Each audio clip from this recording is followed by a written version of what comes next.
How to How to answer interview questions about the competition. What makes you better than the competition? Is it your work ethic? Your education? Something else? During your interview, it's important to be able to share information on why you're the person who should be hired for the job. It's not uncommon for employers to receive hundreds of applications from eager job seekers, with most of them meeting some or all of the job requirements. Employers make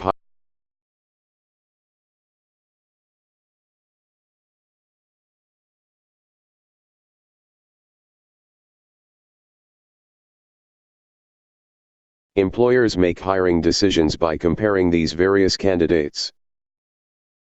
They may ask you to help them decide by asking you to explain what's so distinctive about you as an applicant, or advantageous about hiring you, during a job interview.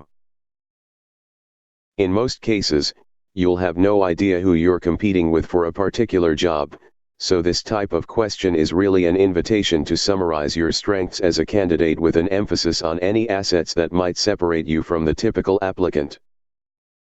In order to give a solid answer to this question, it helps to be prepared before you go to the interview.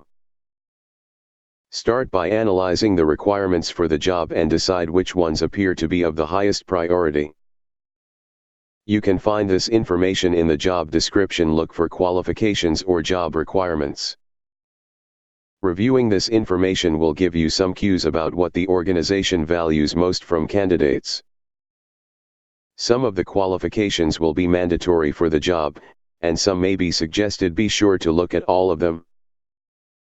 If the job listing is short on substance, then look for advertisements for similar positions on major job sites to discern a pattern for employer preferences. What are the most common requirements and qualifications? Using the information you've collected from the job listings, make a list of the top 5 qualifications for the ideal candidate.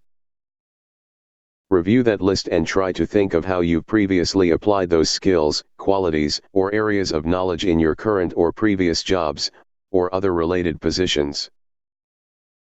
Make sure to choose those skills and qualities that helped you make a strong contribution in your paid employment, internships, volunteer work, academics, or activities.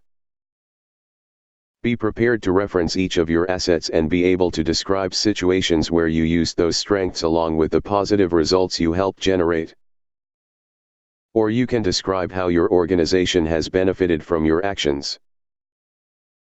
For example, your answer might begin with an acknowledgement like, "Of course, I'm not aware of the other candidates in the applicant pool, but I can say that my skills in Excel are quite advanced. I have created complex macros to track seasonal variations in sales and expenses which have helped my department to save money." In addition to addressing the standard job requirements, try to add a strength that is relatively unique, and would add value, even if it's not listed in the job description. For example, although foreign language skills might not be listed in the job advertisement, you might mention that your Spanish language skills would enable you to establish rapport with Spanish-speaking clients. Now that you've done all this work, you may want to type up the list and print out a copy to offer to your interviewer. That way, if they miss any part of your spiel, they'll be able to look back on the document post-interview. You want to make a great first impression on your interviewer, and that includes your appearance and demeanor. If you're not used to job interviews, you may feel a bit nervous, which is only natural. You can reduce your jitters by preparing properly. Review potential job interview questions and rehearse your answers. It can help to ask a friend or family member to pose as the interviewer. He or she can read the questions to you, and you can answer. It's also important to look the part and choose clothing that's appropriate for the interview. You don't want to show up in jeans and a t-shirt for a job where you'll be wearing a suit or business casual attire. If you're not sure what type of clothing is appropriate, you're better off choosing something a little more businesslike. If you get the job and the workplace doesn't have a dress code, You can dress down if that's what most other employees wear.